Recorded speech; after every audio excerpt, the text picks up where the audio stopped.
За сайн бацхан Ахирын орныхон дэнд өдрийн мэндийг хүргье. За Ахирын ордны одон сарын төлөө 5 сарын төлөө бодлыг танилцуулъя. За 5 сарын эхрүүдтэй бас өдрийн мэнд хүргье. Сарын мэнд хүргье бас тий. За 5 сарын хотод бол Ахирын орнд бас олон сонирхолтой үйл явдал орнох юм байна. За тухайлбал Венера буюу гар дурлал, хобби, одоо дээрэс нь хүүхэд ерөнхийдөө таны дуртайа хийдэг ажил тэр бүхнийг чи илэрхийлдэг. Тэр бүхнийг чи ивэдэг, илэрхийлдэг гэхээс илүү ивэдэг гэвэл тэр бах та ивэдэг. Венера гараг. Таны 11-р гэрт орно. За ингээд 11-р гэрт ороод 6 сарыг бараг дуустал таны тэр 6 сарын дунд үеийг хүртэл тэр гэрт байлна.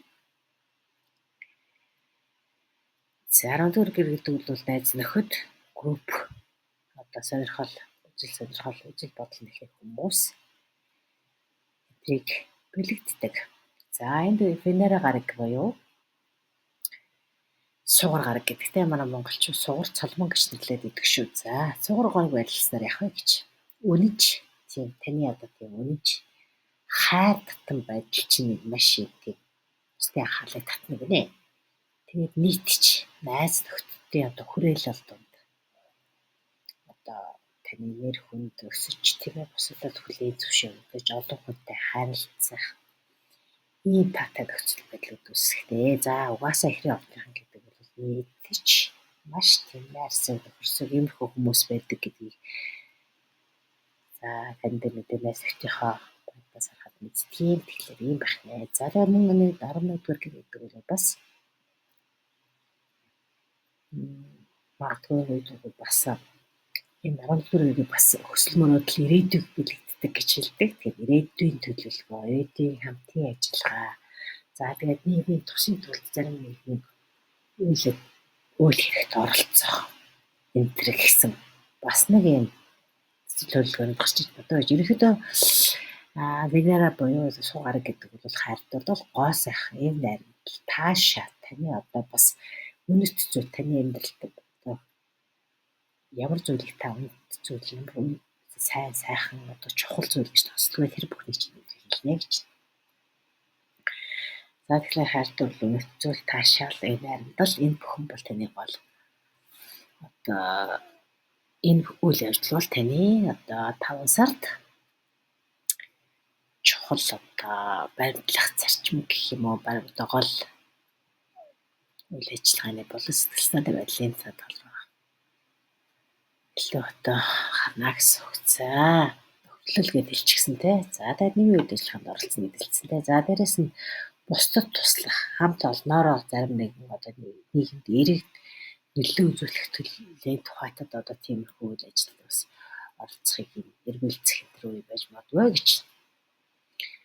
За мөн хүсэл мөрөөдөл ирээдүйг үлддэг гэж хэлсэн тийм ээ. Тэгэхээр бол одоо та ямар нэгэн маш том одоо тийм мөрөөдөл тавьчихсан. Ирээдүйд ийм ажил хийн гэдэг мөрөөдлийнхаа жагсаалт орцмоо авал энэ бүхнийг хялбар хаан биелүүлэх алхмуудыг хийх гэдэг боломж олгох нэ. Бас 11-р гэр бол санхүүгийн бас асуудлыг өсгөхөнддөг. Тэгэхээр энэ дээрээс нь Венера буюу сугар гараг бас санхүү мөнгөнд таатай нөлөөлдөг. Тэгэхээр энэ бол нийгмийн хамтын ажиллагаанаас нийгмийн төлөө зарим нэгэн үйл ажиллагаанаас магадгүй те ачааг орлого олох. Эсвэл урлаг гоо сайхантай Венера гараг холбогддог болоход магадгүй та урлаг гоо сайхан хувцас загвар энэ гэдэг тийм үйл ажиллагаа явуулдаг бол энэ салбараасаа бас одоо баггүй орлого олох, амжилт гарах ийм боломжтой гэж иймэрхүү төлөв байдал гарч байна. За тэгээд энэ үед бол бас хаар өстэй зүйл юу вэ? Хит их одоо бусдад таалагдах гэдэг юм уу? Хит их нарсаг байдал чинь бол бас жоохон өсөхийн байдалд зөвлөлт хандах вэ гэсэн бас нэг иймэрхүү сануулга орж ирж байна. Ерөнхийдөө 11-р гэр гэдэг бол ерөнхийдөө маш эерэг нийгэмд хөдлөл хүсэл мөрөөдөл санхүүгийн амжилттай байдлыг илэрхийлдэг гэж. За дараагийн нэг таны оролдолд төлөвлөх гариг бол Плутон гариг. За Плутон гариг бол таны 9-р гэрт орж иж байгаа байна одоо 5 сар. За гэхдээ Плутон гариг бол 5 сарын 4-өөс эхлээд 10 сар хүртэл таны 9-р гэрт ажиллах нэ. За 9-р гэр гэдэг бол яг боловсрол, философи, итгэл үнэмшил, аялал, шашин шүтлгүүд гэх асуудлуудыг хөнддөг.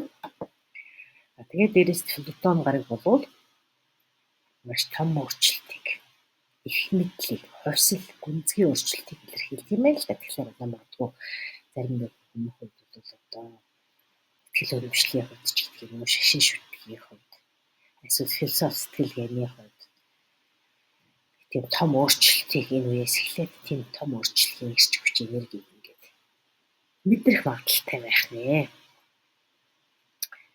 За тэгээд итгэл үнэмшлийн тухайтад бол мэдээж хүн өөрийнхөө одоо итгэж байгаа шашин шүтлэг, үзэл санаа ямар нэгэн асуудал нийгмийн одоо хоёртмал одоо байр суурь хоёр хуваагдсан юм байдал одоо зүйлүүд маш ноёхж байгаа учраас таны өөрийн чинь баримтжилж байгаас үзэл бодол тэр итгэл үнэмшлээ тааргиж харддаг ч юм уу те. Иймэрхүү бас хандлагууд илэрнэ гэж байна. За философи шашин шүтлэг за тэрнээс оюун санааг гүнзгий бас эрэл хайвал их бодолтой уламжлалт тийм одоо бодлосоо татгалцаад ерөнхийдөө илүү одоо дээд түвшинд оюун санаа тийм ээ. Ийм замыг хөгжих, шөө цаашаа хөгжих тийм боломж олж харж магадгүй гинэ. За тэгээд нь Плутон гарагийн нөлөөгөөр бол бас шинэ үзэл бодол өөрийгөө нэ өөрчлөгдөх маш их тийм хүсэл эрмэлзэл энэ үед бас бий болох юм байна л да. За тэгээд нь эрх мэдэл гэдэг магадгүй зарим нэг энэ одоо тийм удирдахалын тушаал хашдаг ч юм уу аль эсвэл улс төрд одоо бас тодорхой нөлөөтэй байр суурьтай энэ байдаг бол эрх мэдлийн төлөө бас тэмцэл нийлээ гэх боломжтой ч юм уу. Хууль тогтоох болон хууль сахиулах байгуулах энэ төр зэрэгт одоо жишээлбэл зарим нэг зөрчил сөргөөлтөлтэй асуудлыг шийдэх гэж одоо бас өөрийн хуулийн бэр оруулах гэдэг юм үү те. Нэг иймэрхүү үзэл бас энэ үед орж ирээд за тэгээ магадгүй зарим талаар бол одоо өөрийн үзэл бодлоо бусдад тулгах гэх мэт бас зарим нэг тийм зөрчил мөрчлөлт төр үүсэх магадлал бас байж магадгүй гэсэн байна. За тэгэхээр Плутон гарагийн нөлөөгөөр бол иймэрхүү том өөрчлөлтүүд үзэл бодол болоод тийм байр суурь хууль эрх зүй болон удирдах албан тушаалтнууд бол одоо зарим нэгэн байр суурийн төлөөс зөрчилдөд тэмцэх нэ. Гэхдээ 5 дугаар сар бол ерөнхийдөө 4 дугаар сарын үед бол бүх гаригууд одоо ухрах хөдөлгөөрөө зөксөөгд урагшилсан ерөнхийдөө эв зохицол нийцтэй сайн сар байгаа гэж ингэж үзэж байгаа болохоор энд бол бас тийм айхтар тийм их зөрчил тэмцэл одоо жишээлбэл гайгүй ерөнхийдөө бүх зүйл тийм айдуу зөөлнөр өнгөрүүлсэн гэж ингэж сургаач яриад байгаа. Судлаач нь асарлаагчд. За дараагийн нэг асуудал бол 5 дугаар сарын 6 тий 5 сарын 6-наас эхлээд таны 6 дугаар гэрт шинэ сар биш тэргэл сар сар эхэлж байгаа шүү дээ тийм. Тэргэл сар гарч байгаа байна. За тэргэл сар гэдэг бол одоо сүүлийн бүтэн сарын туршид таны хийж бүтээсэн ажлын үр дүнг харуулдаг. Тэгээд дээрээс нь цаашдаа та дараагийн сар дараагийн тэргэл сар хүртэл таны ажил амьдрал одоо нийгмийн бүх салбар буян болон төшийн харилцаанд ямар өөрчлөлт ямар зүйл дээр анхаарах ёстой бэ гэдэг дээр одоо жишээлбэл ингээд тусгал тэр тусгалыг чинь энд илэрхийлдэг гэж хэлдэг. Өөрөөр хэлбэл таны тусгал гэдгээр яриад идэгий. За энэ л анхаарах нь шүү гэдэг одоо тэр нөгөө highlight гэдэг яриад идэг да тийм англиар л тийм. Иймэрхүү. За тэгээд дээрэс нь энэ удаагийн 5 сарын одоо энэ тэргэл сар бол бас нэг онцлогтой гинэ. За энэ юу вэ гэхээр барууны одоо зурхаачд бол энийг нэг лилит буюу тийм хар сар гэж нэг зүйлийг тодорхойлж яриад байдаг нь Ведийн 6 ёсоор бол нөгөө үйл үрийн занглаа байх уу кето гэдэг веди зурхаагаар дээр тэгтээ төстэй нэг тийм бас нэг цэгийг тодорхойлж яриад идэх юм байна. За тэгэхээр энэ цэг нь болохоор бол лилит гэж бас тийм тодорхой гараг байдгүй юм байна л да. Тэгтээ ингээд сарны одоо нартай ингээд давцсан тэр нэг цэг нэг юм тодорхой нэг тийм бас тодорхой хүмүүстэй жоохон тийм айдас жоохон тийм хямрал зөрчил авчирсан нэг тиймэрхүү зур цэгийг 9 жил тутамд нэг одоо ингээд тохиогоод идэг гэж нэг юм хэлээд тийм ээ. За нэг үл яг лилитийг сарны тойрог замын математик цэг гэж хэлээд байгаа юм л да. Сар үйлчлэгээс хамгийн хол байдаг тэр цэгийг л бид нар ингэж хар сар гэж яриад байгаа. За тэгэхээр энийг бол бүх ордууд энэ цэг нь одоо жишээлбэл ингээд 16 зодиакийн 12 ордыг тойрох бүтэн тойрох хугацаа 9 жил гэж үздэг. Тэгэхээр энэ 9 жил одоогийн тохиож байгаа энэ одоо жишээлбэл бүх ордууд аль нэг одоо гэрүүдэд тохиож байгаа шүү дээ. Тэгэхээр близнец буюу одоо энэ эхний ордын тухайтад бол одоо энэ цэг нь хэддүгээр гэрт байна вэ гэхээр энэ цэг нь за байж байгаарай. Энэ цэг нэгдүгээр үгүй чи шин сар нэгдүгээр гэрт гарч байгаа. Тэгэхээр энэ лилит болохоор таны 11-р гэрт байсан юм шиг байна. За тэгэхээр энэ цэг үгүй 6 дугаар гэрт уучлаарай 6 дугаар гэрт шүү. 6 дугаар гэрт байсан юм байна. Тэгэхээр энэ цэг 9 жил тутамд давтагддаг гэж байгаа болохоор энэ цэг 2016 онд яг энэ цэг дээр нэг ирчихсэн юм. Тэгэхээр энэ 6 дугаар гэр гэдэг бол ажил, эрүүл мэнд таны өдөр тутмын ерөнхийдөө одоо ажил үүрэг гүйцэтгэдэг бол тэр ажил чинь аль зүйл гэрт байдаг бол та одоо гэрийн одоо ямар одоо ажлыг та үргэлж гүйцэтгэдэг тэр бүх ажил чинь энэ бүхэнд чинь зарим нэгэн талаа одоо лилит буюу тэр нөгөө кармик байдлаар одоо зарим нэгэн жоохон тийм сөргөлтөөнтэй гэх юм уу эсвэл сэтгэл түвшээс асуудал тэр бас тохиолдог байх гэдэг нь л да. За энэ асуудал 16 оных төстэй тэр үйл явдал тохионоо л гэж хэлж байгаа юм.